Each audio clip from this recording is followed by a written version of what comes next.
Si tienes más de 60 años y alguna vez te han dicho que ducharte puede provocarte un infarto, un derrame cerebral, hay vídeos por ahí con títulos de este tipo, pues respira porque no es cierto. Aunque sí que hay algo de razón, en el sentido de que el cuerpo cambia con la edad y lo que antes era una simple ducha, hoy puede producirte inestabilidad o debilidad o la sensación de que te va a dar algo.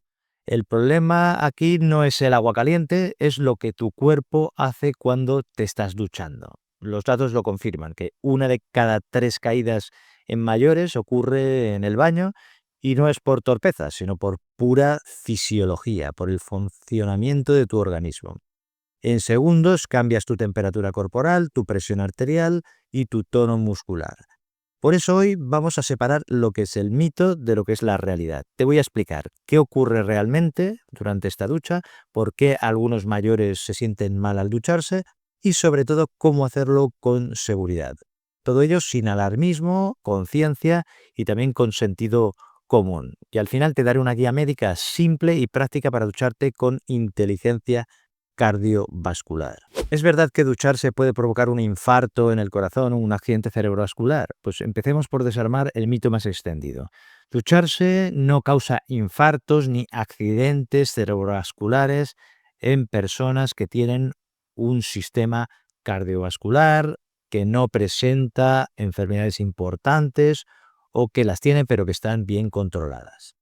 ¿Cuál es el problema? Que muchos confunden dos tipos de riesgo distintos, el leve y el grave. El leve serían desvanecimientos o caídas y el grave un evento cardiovascular real, un infarto o un ACV. Cuando mezclamos ambos surge un miedo innecesario. Los estudios médicos son claros. No hay evidencia científica que relacione la ducha con el infarto en personas mayores. Lo que sí que puede ocurrir es que en personas con enfermedades cardíacas avanzadas o con una presión arterial que sea muy inestable, los cambios bruscos de temperatura o los cambios bruscos de postura actúan como desencadenantes. Pero eso no significa que el agua sea peligrosa, sino que el sistema cardiovascular ya estaba comprometido, ya estaba tocado, ya estaba mal. Lo que muchos interpretan como un infarto en realidad suele ser otra cosa. ¿Qué cosa?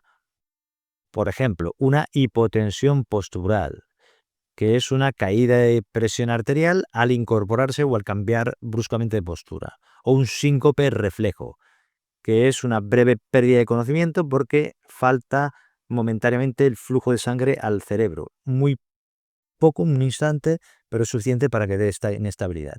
Esto es muy diferente a un accidente cerebrovascular con síntomas persistentes como dificultad para hablar o una pérdida de fuerza en la mitad del cuerpo. Piénsalo así, un infarto no es un apagón breve, es una alarma que no hay manera de que se apague. Un infarto en el corazón sería un dolor torácico intenso, con opresión, sudor frío, falta de aire. Estas son las señales reales. Y después hay una serie de mitos virales que circulan en relación a esto de la ducha. Por ejemplo, que el vapor reduce el oxígeno causa coágulos. Esto es falso. El vapor solo cambia la humedad del aire, es vapor de agua y no afecta la oxigenación. Otro mito es que decir que los coágulos de las piernas suben al cerebro. Esto no es la vía habitual. Los coágulos venosos viajan, pero viajan hasta el pulmón y pueden causar una embolia pulmonar, que esto sí que puede ser grave. Entonces, solo en casos muy raros, con algunas malformaciones en el corazón, como por ejemplo lo que llaman un foramen oval permeable, que sería un agujero que comunica el lado derecho con el izquierdo del corazón, y entonces a partir de aquí sí que podría llegar hasta el cerebro. Otro mito es decir que ducharse por la noche es peligroso.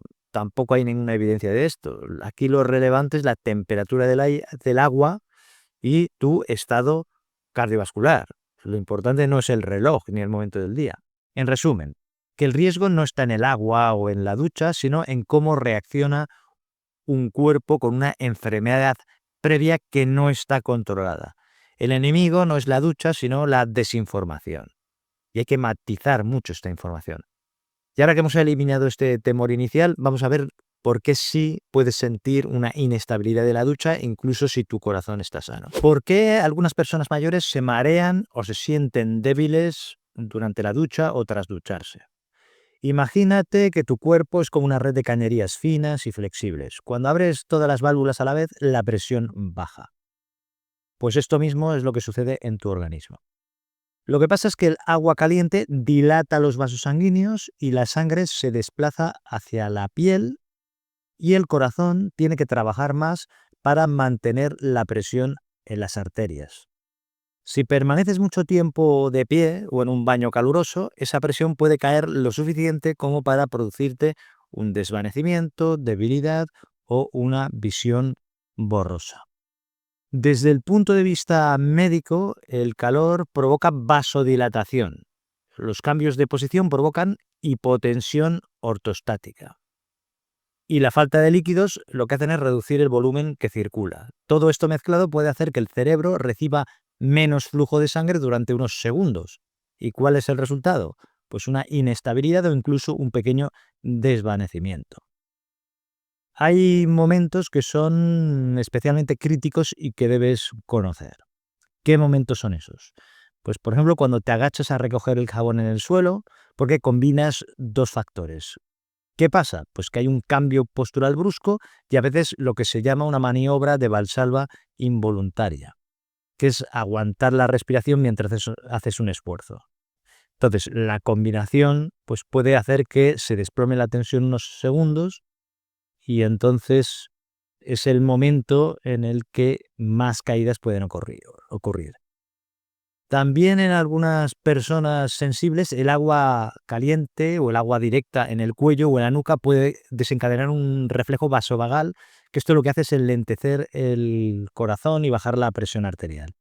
Si notas que te sientes peor con el agua en la zona esta del cuello, simplemente redirige el chorro de agua hacia otra zona.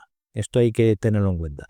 Pues, ¿qué factores aumentan el riesgo de que pase esto? Pues, por ejemplo, medicamentos como por ejemplo los antihipertensivos, el enalapril, el losartán y similares, diuréticos como la furosemida, alfabloqueantes como la doxazosina.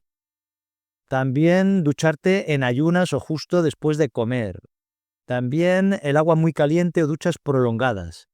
El levantarte o agacharte de golpe, por ejemplo, para recoger o para agarrar el jabón. Te cuento un caso, por ejemplo.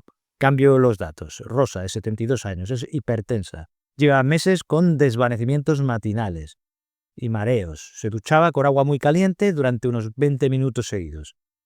Al mirarle la consulta tenía hipotensión ortostática, es decir, que bajaba mucho la presión al levantarse. Entonces se ajustó la medicación, se bajó la temperatura del agua y se acortó la ducha a 8 minutos. Y desde entonces, ¿qué pasó? Pues que los desvanecimientos o estos mareos desaparecieron. Lo que pasa es que la mayoría de personas mayores que se sienten mal en la ducha no tienen un problema cardíaco, sino lo que tienen es una regulación ineficaz de su tensión, de su presión arterial. Y esta regulación de presión arterial se puede mejorar con una serie de hábitos sencillos. Entonces vamos a ver cómo prevenirlo incluso antes de abrir el grifo. ¿Cuál es la temperatura y duración segura del agua de la ducha después de los 60 años? O conforme avanza la edad. Lo recomendable es mantener el agua tibia, entre 34 y 38 grados. A esta temperatura el cuerpo mantiene su equilibrio térmico y no estás forzando el corazón. Tenemos dos problemas aquí. Por una parte, el exceso de calor, que lo que hace es dilatar los vasos sanguíneos de forma que la presión arterial baja y sientes esta inestabilidad, esta flojera. Y por otra parte, tenemos el exceso de frío, que lo que hace es contraer los vasos sanguíneos y puede alterar el ritmo cardíaco, sobre todo si eres una persona que tiene antecedentes de arritmias en el corazón.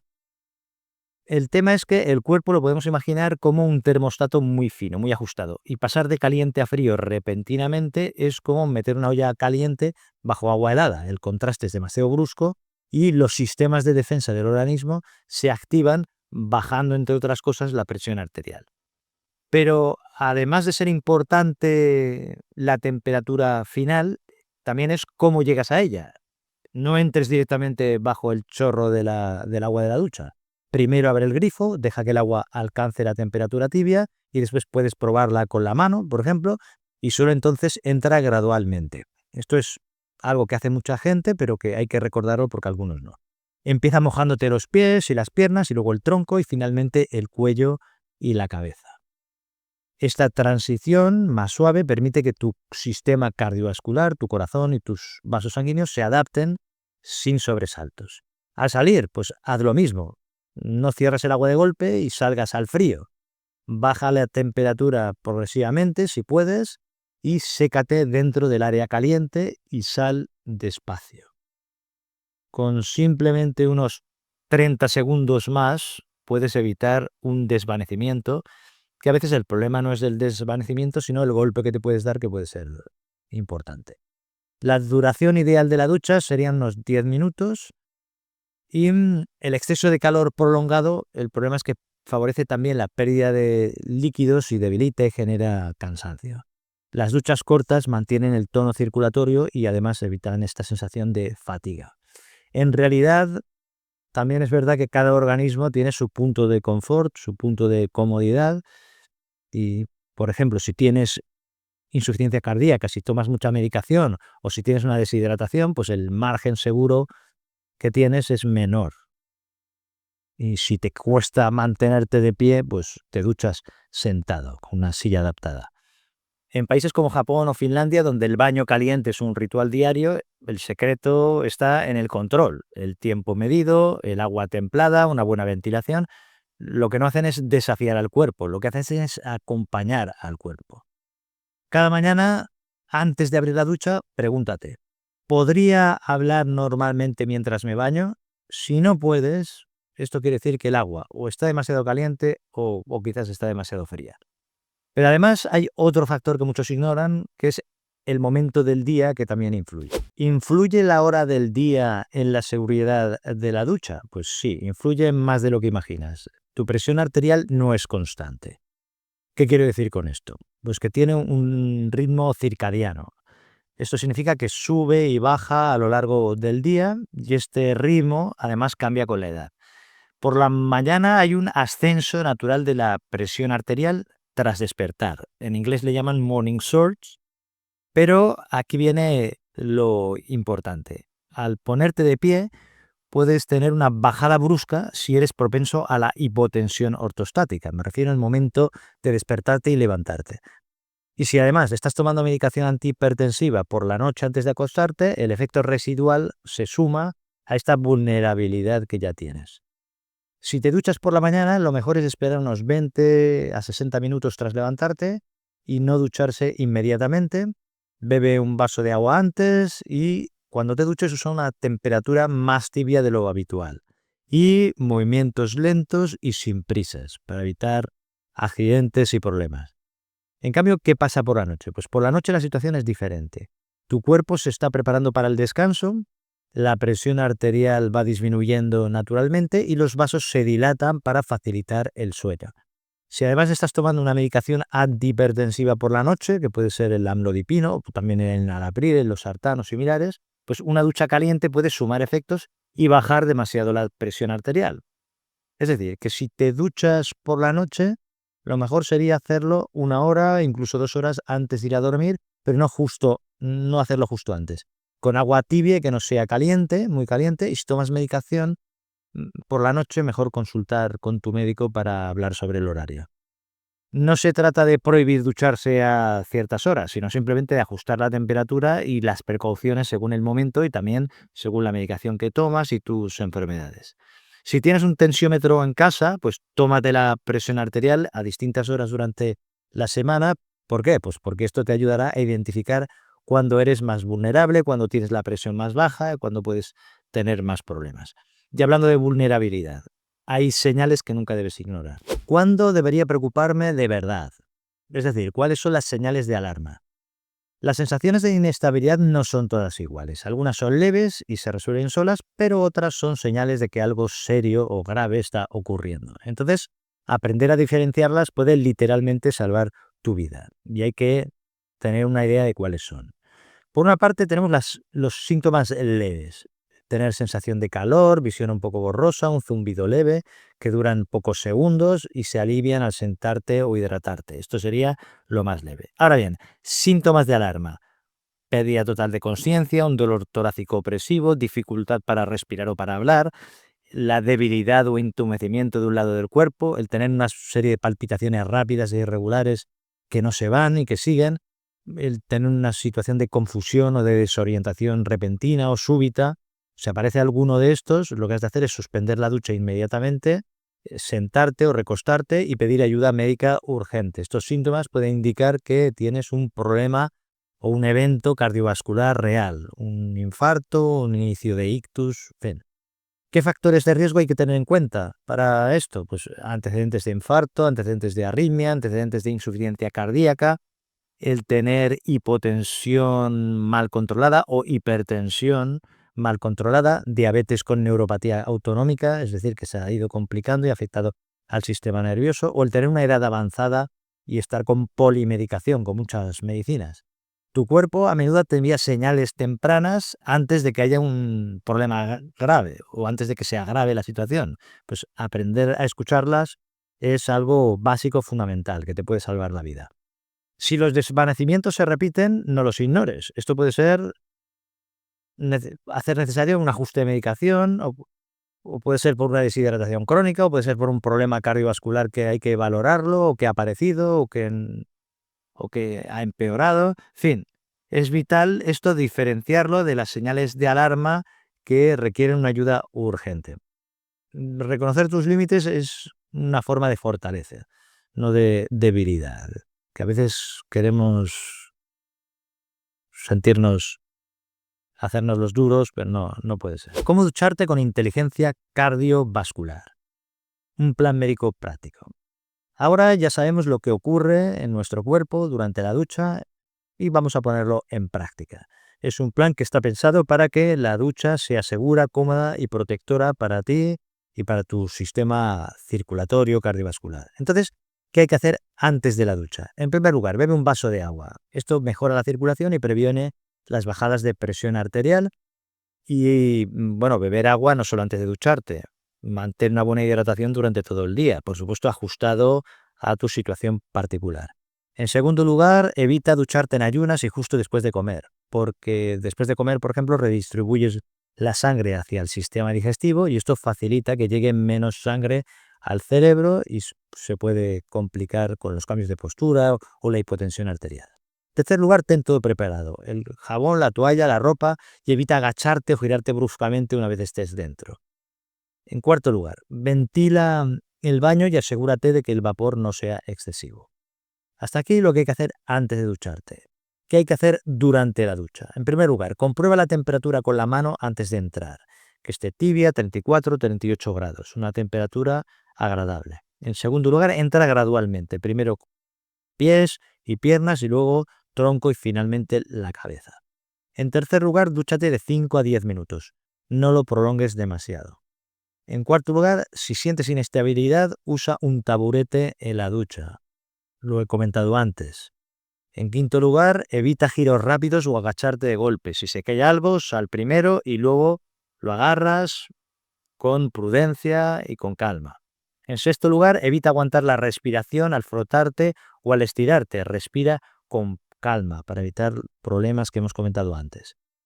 ¿Qué haces después de la ducha? Pues después de la ducha acaba y primero sal despacio apoyándote si es necesario. En segundo lugar, si notas inestabilidad, siéntate y espera un minuto. Por eso he dicho antes que incluso dentro de la ducha es interesante tener un taburete. En tercer lugar, sécate sentado y te vistes de inmediato. En cuarto lugar, hidrátate de nuevo. Sobre adaptaciones del baño. Alfombra antideslizante, barras de apoyo y buena iluminación.